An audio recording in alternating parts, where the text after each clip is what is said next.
They start thinking in an aggressive way, and they have more aggressive attitudes. What about the violence in our video games? It really erodes away The video games business is a corruption industry. These video games to me are murder simulators into our homes in the form of entertainment. Pornography.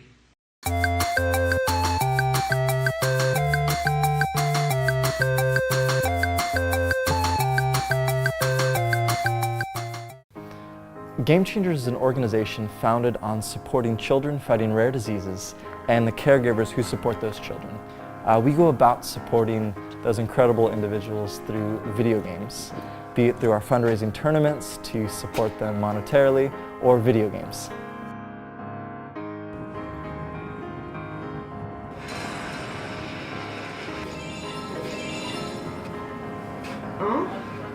See, I got kicked from a clan. I'm Jack Tolman. I'm 12, turning 13. I was born with a lung disease. It's called bronchiolitis obliterans. I'm in here every month to get IVIG. It's pretty much like I get hydrated and I stay on for multiple days, like 3 days. And it's pretty much just like that. And it's just a bag with like medicine and fluids and stuff. And that, it helps me. Games for me, since I was like 4 or 5 years old, has always just been like an equalizer. Like, no matter what was happening to me in school or, you know, things like that, and however many directions I was being pushed in, I realized I could always find solace in games. My name is Johnny Richardson, and I'm the lead developer here at the Engagement Lab at Emerson College. The community that I work with in particular is the disabled community. Video games really can be a transformative experience for people that have physical and mental impairments because what they enable is outlets that don't exist in the real world. My dad and I founded Game Changer together because when I was 11, I was diagnosed terminal with a rare form of cancer. And while sick, I really experienced the pain and the isolation that so many kids have to go through. And while we were going through that battle, we resolved to make sure any kid that we could get in touch with wouldn't have to go through the same pain. While I was sick, I saw this incredible power of video games to transport kids away from their bleak hospital rooms or from the pain that they're feeling momentarily to really feel normal for a little while. And I think that is what Game Changers founded on, creating this sense of hope, if only for a second. We're talking social, physical, mental outlets that have been created for them.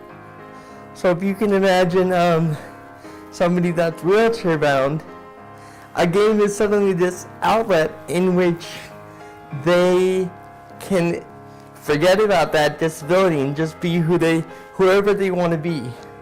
So if you think about that community, it's tremendously positive. If you think about the fact that if you're homebound and you can't go anywhere or see anybody on a daily basis, things like MMOs can be a tremendous social outlet that heretofore did not exist. So I think that those communities are tremendously impacted in a very incredible way by video games. If I don't have an iPad or something like that, or a computer or anything, it's really hard because like it's a great distraction. So if something like is hurting, like let's say like I don't know, if something was hurting, I got a headache or something like that. A lot of doctors think that it'll make it worse, but it helps me because it's a distraction from it. So you don't think that you have a headache, you don't even notice it. So you really don't think that you have a headache. So if you think about having a headache, then it pretty much makes it worse. But that's what I do, and sometimes I like watch a video while they're putting an IV in because it helps so much. It's a great distraction. It means so much to some kids. Like, it's not like, it does mean a ton to me. It means a lot, but it's possible to like go a couple days without it, but it's such a good coping skill. So as you know, there are definite technical difficulties that come with video games, with getting things donated, but you know, we've been really lucky in that we've had such incredible sponsors and partners to the gaming community, be it the developers and and the gamers themselves, that we've just had a stockpile that's allowed us to give all the kids fantastic new games or lightly loved video games that have been used for a while. We've been really lucky in that the gaming community is so strong and so dedicated for good that we've always had a constant supply for the kids. I think the vital nature and the incredible strength of video games is this sense of empowerment and strength that it gives the player. It's stunning to see kids, be it at home, in the hospital, at school, wherever they are, feel like they have self-determination, feel like they have control over where they're going. And I think that is the incredible feature of video games in helping kids that are in hospital. When you're sick, you don't have a choice over what you eat, when you go to bed, when you wake up. They wake you up at like 4 in the morning to weigh you every day. You don't have a choice over what you're gonna wear, who you're gonna see next, when you're gonna leave. And you feel entirely adrift. You feel like you can't control anything. And I think these video games give you that sense of power, that sense of I'm in control of my life, even if it's through some character. I think that is one of the most powerful effects of video games. It makes the kids know that they're fighting and that they're a huge reason behind why they're going to beat their cancer. Gaming is the great magnet for all types of people, because it doesn't actually matter who you are or what you do. Games unify people, and I think that the same is true for kids and their families. I mean, I can remember games were a huge unifier for me and my parents, and they're much older than having had games their whole lives. My dad and I played video games together in the hospital a bit, and the biggest thing I learned about my dad is that he is horrible at video games.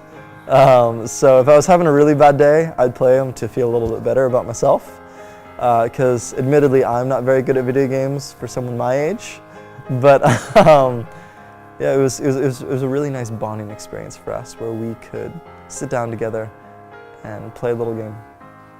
People think that it ruined your brain, or those guns and violence, that's what like caused all these bad shootings and all what people want to do with that.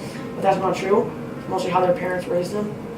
The research out there definitely shows that kids in particular, and not just kids actually, but even people that are elderly that are going some kind of rehab, even at the Boston Spalding Rehab Hospital here in Boston, they found tremendous success by having people that have some kind of cognitive impairment use things like a Wii controller to regain, and it actually does help them regain some of that. So it's not just about efficacy and engaging in your own care. It actually is medically beneficial in many ways, given the research, to play video games. So when I hear people say, oh, well, no way, video games are a waste of time, I point them at that and I say, there's medical evidence that shows the direct opposite of what you're saying. And I think, you know, I haven't thankfully had any long-term stints in the hospital, but if I did, you can bet that I'd be thanking God that I had some games to play. We have at Game Changer the coolest network of partners and supporters and fans. We have been honored to partner up with some incredible YouTube stars, and it's been so much fun to take them to the hospital because the younger generation, the 15, 16-year-olds and younger, they worship YouTube stars like they're gods. It's incredible. I love them as well, but they have a different fandom level. And getting to bring them into hospital to meet the kids, it's just amazing because you see smiles light up, you see kids asking questions, wanting to challenge the YouTube stars to competitions in the games. These ambassadors are just such natural personalities and so vivacious that they bring the kids out of their shell, and I think the kids bring the gamers out of their shell as well. I love Fallout 4. I love those open world games. I love Better Place Black Ops 3. We play zombies together. I play Madden 16. We play NBA 2K. Destiny. I really like third-person action-adventure games because I feel like the diversity of gameplay is really incredible. Like the types of gameplay that you can do with that one genre are really almost limitless. It's hard to beat shoot 'em up. It's very hard to beat shoot 'em up games. I also love Command & Conquer. Those ones are, I just like the intellectual component of it, I don't know. One that I really like helps me in the hospital is probably Clash of Clans. You're a chief of a village, and you're pretty much like playing against all these other players. Like you build a base to be a good, really good base. So then, like at the beginning, you have to like attack goblins and stuff, but then you get to like be in a clan and talk to your friends, and that's it. And then you just get to like attack in wars and stuff. It's really fun. I love it. This one's easy. I'm gonna go from here.